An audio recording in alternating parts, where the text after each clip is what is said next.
Welcome to the Flashcast series by Full Spectrum Education. Hi and welcome to the show. In this series we're joined by Matt Bishop from BuildPro Ecomm. In this episode, Matt's going to take us through what BuildPro Ecomm is, and an important question all businesses should ask themselves. Is this the best possible customer experience I can provide? Take it away, Matt. Okay, so my name's Matt Bishop. I'm the executive manager for BuildProEcomm.com.au. So what we are is a new way of changing the game for property maintenance and building maintenance purchasing online.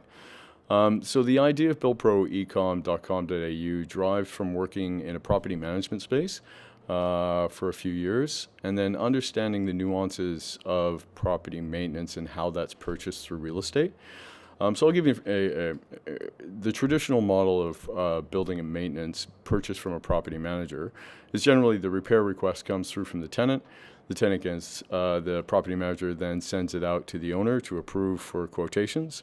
2 to 3 people will come by the house, entry notices, quote on the job.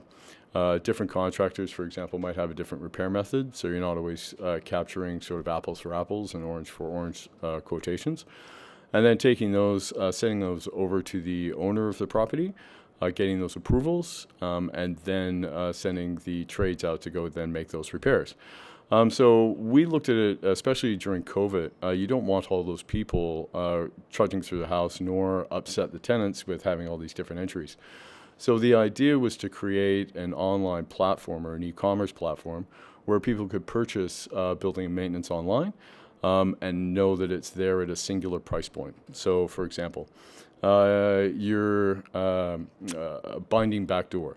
So binding back door is an actual product on the site, in which case you would then select that. I believe go to the site, unbind the door, fix the door, and leave again. I think it's around about $90 to $110 depending on the door. So all of that is then purchased sort of upfront rather than going through the process of quotations. So BuildProEcomm.com.au is a very slick site. It's meant for mom and dads, it's meant for the general public, but it's also utilized by property managers. So the idea behind it, I guess, was to create a lack of ambiguity, create transparency and cost, especially when we're talking about people's biggest asset. They want to know up front what these things are going to cost, and allowing them to be able to purchase that through hundreds of products on one particular site driven by that specific industry. So working with property managers for the length of time that we have, what we ended up getting was an understanding of what in multiples property managers were specifically purchasing, then creating those products and then basically regurgitating it then back to the site for those people then to purchase.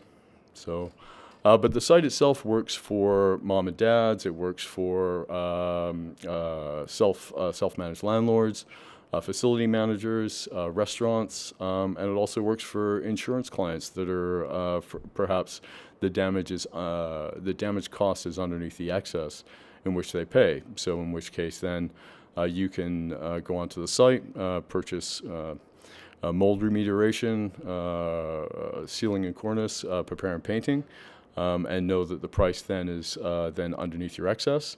Our bookings concierge will give them a call, and from there we'll book in the job, and all of our trades are in-house.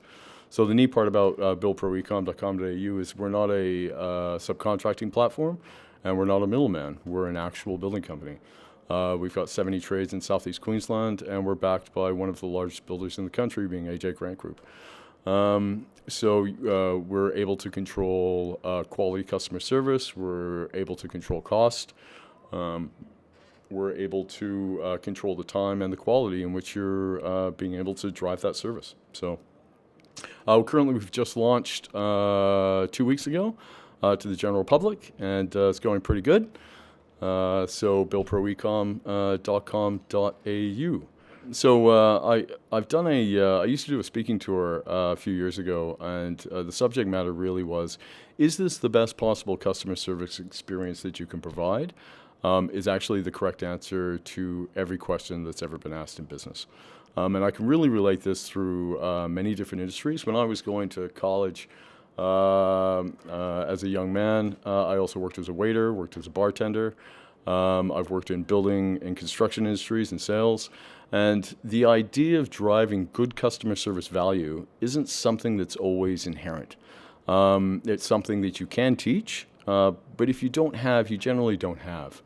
When you're driving good customer service values, I always said that I don't actually hire people generally on ability. I hire people whether you're able to be nice to the person next to you. I can teach anybody to estimate a claim. I can teach anybody to estimate a job or do administration. But what I can't teach you to do is drive great customer service values. That's kind of something that you inherently have or you inherently don't. So when you're driving good customer service values, this can come in all sorts of facets and determinations. So currently we talk about vulnerability in customers. Who is a vulnerable customer and what makes them vulnerable? And within that vulnerability, we also look at, am I providing a compassionate service to that vulnerable client? So for example, I'll give an example.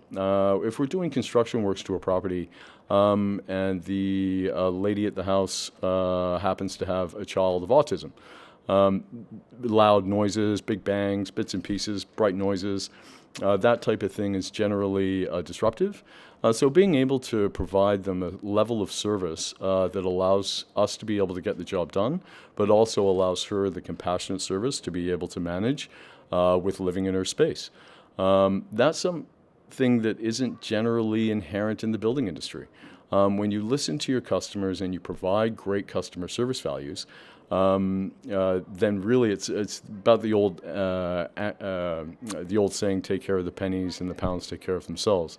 And it kind of really is that. If you look at the individual customer and see what their individual needs are and then try and provide that in any way, shape, or form, you're generally going to provide a great customer service element.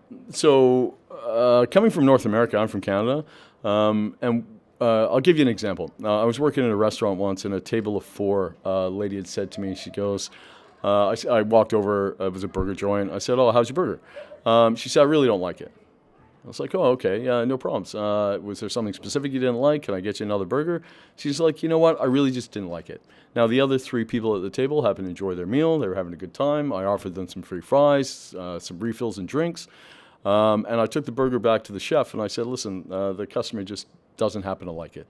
No problems. We took that burger, and we made her a new one, brought that back out to her, presented her with that. I came back to the table at the end of the meal, and I said, how was that? She goes, you know what, really, I just didn't enjoy the food. I said, oh, it's a shame. So what I did is we ended up comping the bill in its entirety. So that was for that customer and the other three customers at the table, in hopes that what we were offering them was a customer service value that was over and above what they were expecting. When you do that, you end up with a return customer. And that's really what you're looking for, especially in a retail restaurant space. I was also at a restaurant here in Australia, and I had some oysters. I got 12 oysters. Now, I said to now these oysters were warm. I probably thought they were kind of off. I took 10 of the oysters back to the bar, and I said to the lady, listen, I think the oysters are off. I'm really not enjoying these. No problem. She grabbed the plate, she put it behind the bar and said, next. Right? So there really is a drive about delivering good customer service, and you can take that same premise and deliver that anywhere. You can deliver that through any industry, whether you're in sales, whether you're in insurance, whether you're in building. When you find out what the customer needs, what the customer wants, and what their motivations are, and then drive a good customer service value off the back of that, that's where you'll find longevity in business. So if you're ever asking any question in business, you should always ask yourself, is this the best possible customer service experience I can provide somebody? And if it's not, you should probably go and provide it. Thanks for listening to today's Flashcast. If you have any questions at all, don't hesitate to email into us at info@fsedu.com.au, and be sure to tune into our social channels so you don't miss the next episode. Thanks, see you next time.